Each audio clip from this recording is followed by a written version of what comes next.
of Malaysia, His Excellency Mahathir bin Mohamad,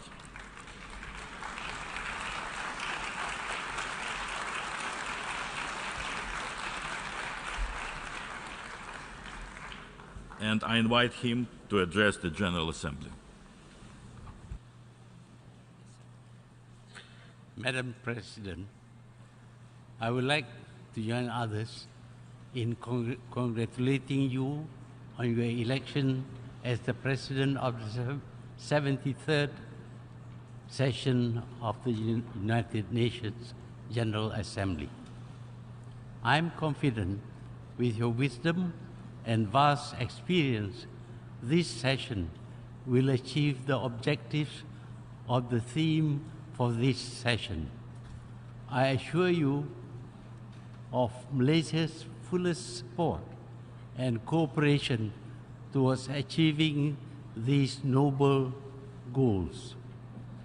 Allow me to also pay tribute to your predecessor, His Excellency Miroslav Lajcak, for his dedication and stewardship in successfully completing the work of the 72nd session of the General Assembly. I commend the Secretary General and the United Nations staff for their tireless efforts in steering and managing UN activities globally. In particular, I pay tribute to the late Kofi Annan, the 7th Secretary General of the United Nations from 1997 to 2006, who sadly passed away in August this year.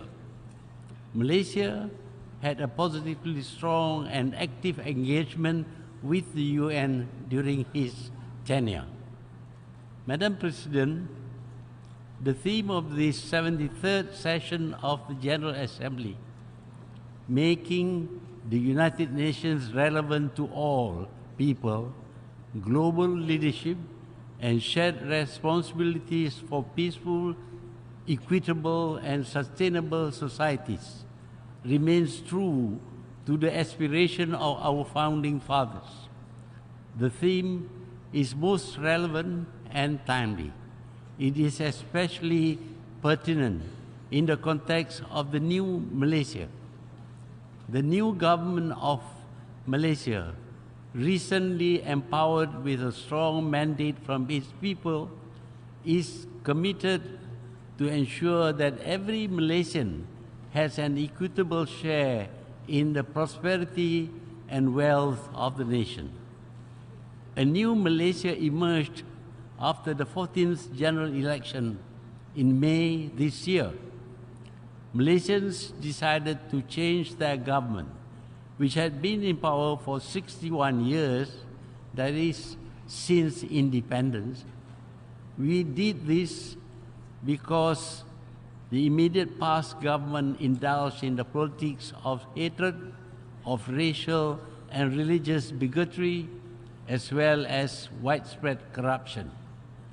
The process of change was achieved democratically, without violence or loss of lives. Malaysians want a new Malaysia that upholds the principles of fairness, good governance, integrity, and the rule of law. They want a Malaysia that is a friend to all and enemy of none. A Malaysia that remains neutral and non-aligned. A Malaysia that detests and abhors wars and violence. They also want a Malaysia that will speak its mind on what is right and wrong without fear or favor. A new Malaysia that believes in cooperation based on mutual respect for mutual gains. The new Malaysia that offers a partnership based on our philosophy of prosper thy neighbor. We believe in the goodness of cooperation, that a prosperous and stable neighbor would contribute to our own prosperity and stability. The new Malaysia will firmly espouse the principles promoted by the UN in our international engagements. These include the principles of truth, human rights, the rule of law, justice, fairness, responsibility and accountability, as well as sustainability. It is within this context that the new government of Malaysia has pledged to ratify all remaining core UN instruments related to the protection of human rights. It will not be easy for us because Malaysia is a multi-ethnic, multi-religious, multicultural and multilingual country.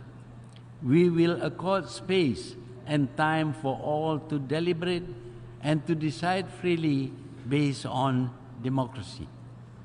Madam President, when I last spoke here in 2003, I lamented how the world had lost its way.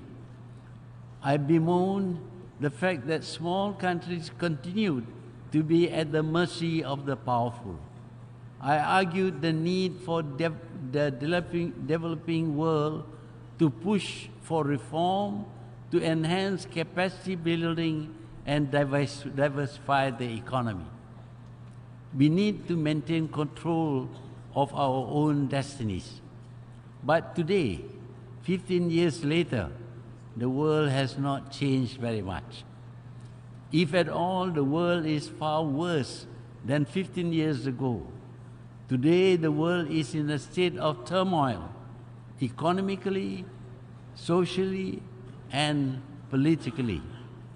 There is a trade war going on between the two most powerful nations, and the rest of the world is feeling the pain. Socially, new values undermine the stability of nations and their people. Freedom has led to the negation of the concept of marriage and families, of moral codes, of respect for each other. But the worst turmoil is in the political arena. We are seeing acts of terror everywhere. People are tying bombs to their bodies and blowing them up in crowded places. Trucks are driven into holiday crowds. Wars are fought and people beheaded with short knives. Acts of brutality and are broadcast to the world live. Masses of people risk their lives to migrate only to be denied asylum, sleeping in the open, and freezing to death. Thousands starve and tens of thousands die in epidemics of cholera. No country is safe. Security checks inconvenience travelers. No liquids on plane. The slightest suspicion leads to detention and unpleasant questioning.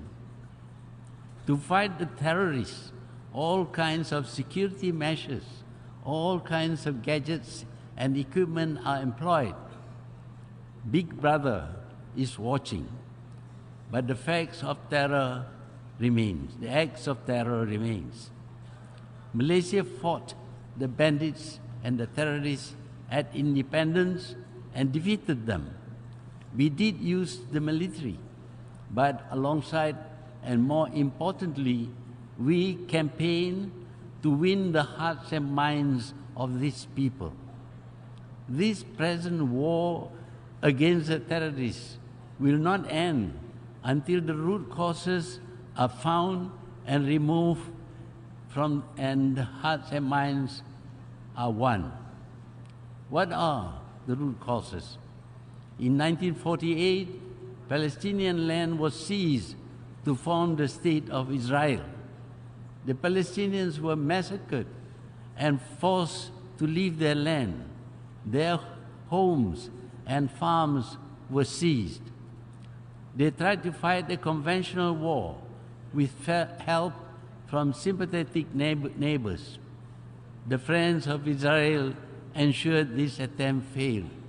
More Palestinian land was seized, and Israeli settlements were built on more and more Palestinian land, and the Palestinians themselves are denied access to these settlements built on their land. The Palestinians initially tried to fight with catapults and stones. They were shot with live bullets and arrested. Thousands are incarcerated. Frustrated and angry, unable to fight a conventional war, the Palestinians resort to what we call terrorism. The world does not care even when Israel breaks international laws, seizing ships carrying medicine, food, and building materials in international waters.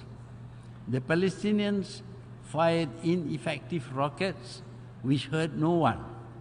Massive retaliations were mounted by Israel, rocketing and bombing hospitals, schools, and other buildings, killing innocent civilians, including school children and hospital patients, and more. The world reward Israel deliberately provoking Palestine by recognizing Jerusalem as the capital of Israel. It is the anger and frustration of the Palestinians and their sympathizers that caused them to resort to what we call terrorism. But it is important to acknowledge that any act which terrifies people also constitute terrorism, and states dropping bombs on or launching rockets which maim and kill innocent people also terrify people. These are also acts of terrorism. Malaysia hates terrorism. We will fight them. But we believe that the only way to fight terrorism is to remove the cause. Let the Palestinians return to reclaim their land. Let there be a state of Palestine. Let there be justice and the rule of law. Warring against them will not stop terrorism, nor will out-terrorizing them succeed. We need to remind ourselves that the United Nations organization, like the League of Nations before, was conceived for the noble purpose of ending wars between nations. Wars are about killing people. Modern wars are about mass killings and total destruction countrywide. Civilized nations claim that they abhor killings for any reason. When a man kills, he commits the crime of murder, and the punishment may be death. But wars, we all know, encourage and legitimize killings.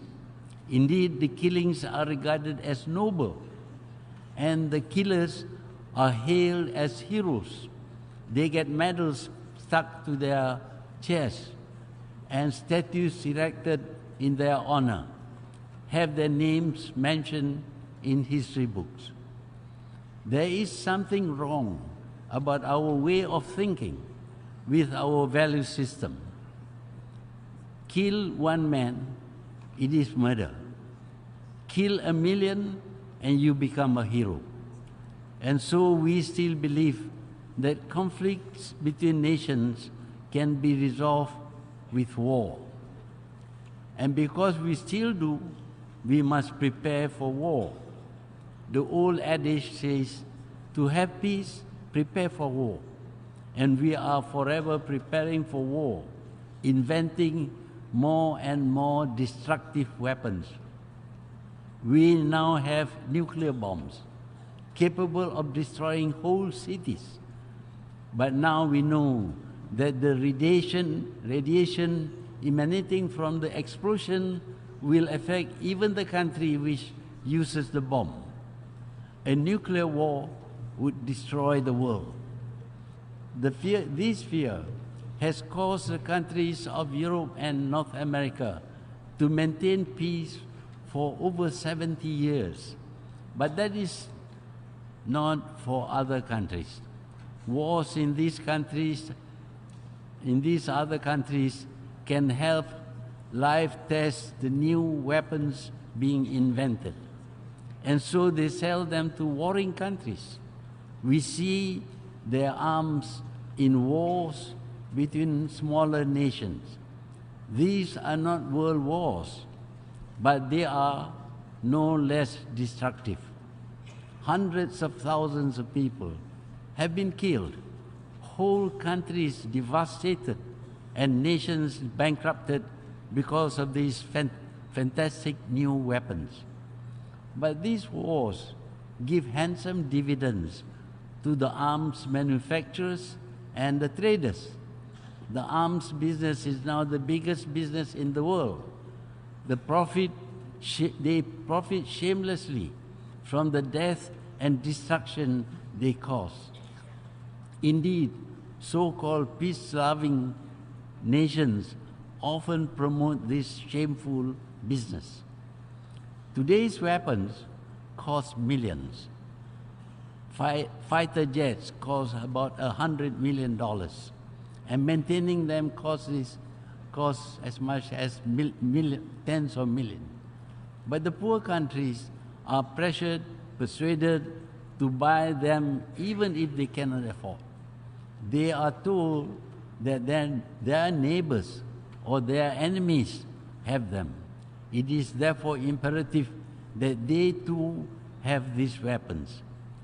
So, while the people starve and suffer from all kinds of deprivations, a huge percentage of their budget is allocated to the purchase of modern arms. That their buyers may never have to use them bothers the purveyors not at all. Madam President, in Myanmar, Muslims in Rakhine State are being murdered, their homes torched, and millions of refugees had been forced to flee, to drown in the high seas, to live in makeshift huts without water or food, without the most primitive sanitation. Yet, the authorities of Myanmar, including a Nobel Peace Laureate, deny that this is happening. I believe in non-interference in the internal affairs of nations. But does the world watch massacres being carried out and do nothing? Nations are independent. But does this mean that they have a right to massacre their own people because they are independent? Madam President, on the other hand, in terms of trade, the nations are no longer independent. Free trade means no protection by small countries of their infant industries. They must abandon tariff restrictions and open their countries to invasion by the products of the rich and the powerful. Yet the simple products of the poor are subjected to clever barriers so that they cannot penetrate the markets of the rich. Malaysian palm oil is labeled as dangerous to health, and the estates of these palm oil trees are destroying the habitat of animals. Food products of the rich declare that they are palm oil free. Now palm diesel are also condemned because they are decimating virgin jungles. These caring people forget that their boycott is depriving hundreds of thousands of people from jobs and a decent life. we in Malaysia, we care for the environment. Some 48% of our country remains virgin jungle. Can our detractors claim the same for their own countries? Madam President, Malaysia is committed to sustainable development. We have taken steps, for example, in improving production methods to ensure that our palm oil production is sustainable. By December 2019, the Malaysian Sustainable Palm Oil Standard will become mandatory. This will ensure that every drop of palm oil produced in Malaysia will be certified sustainable by 2020. Madam President, all around the world, we observe a dangerous trend to inward-looking nationalism of governments pandering to populism, retreating from international collaborations and shutting their borders to free movements of people, goods, and services, even as they talk of a borderless world of free trade. While globalization has indeed brought us some benefits, the impacts have proven to be threatening to the independence of small nations. We cannot even talk or move around without having our voices and movement recorded and often used against us. Data on everyone is captured and traded by powerful nations and their corporations. Malaysia lauds the UN in its endeavors to end poverty, protect our planet, and try to ensure everyone enjoys peace and prosperity. But I would like to refer to the need for reform in this organization.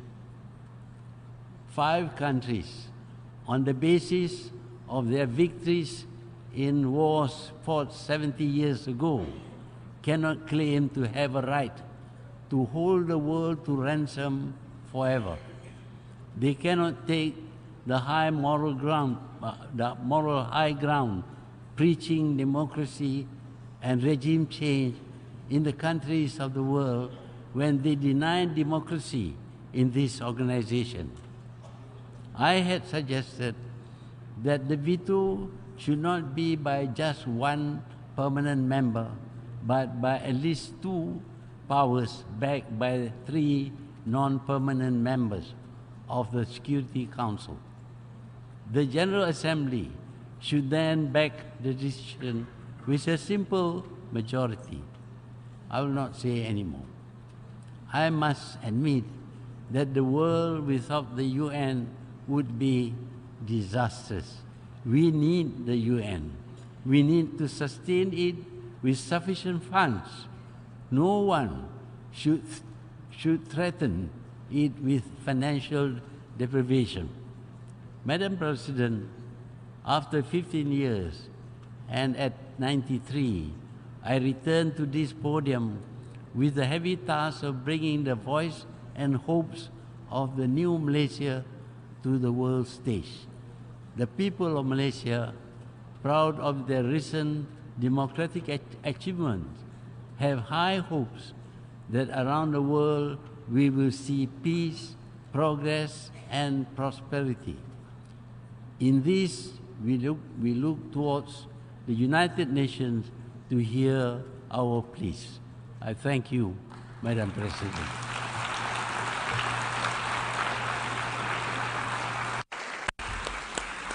On behalf of the General Assembly, I wish to thank the Prime Minister of Malaysia for his statement, and I request protocol to escort His Excellency.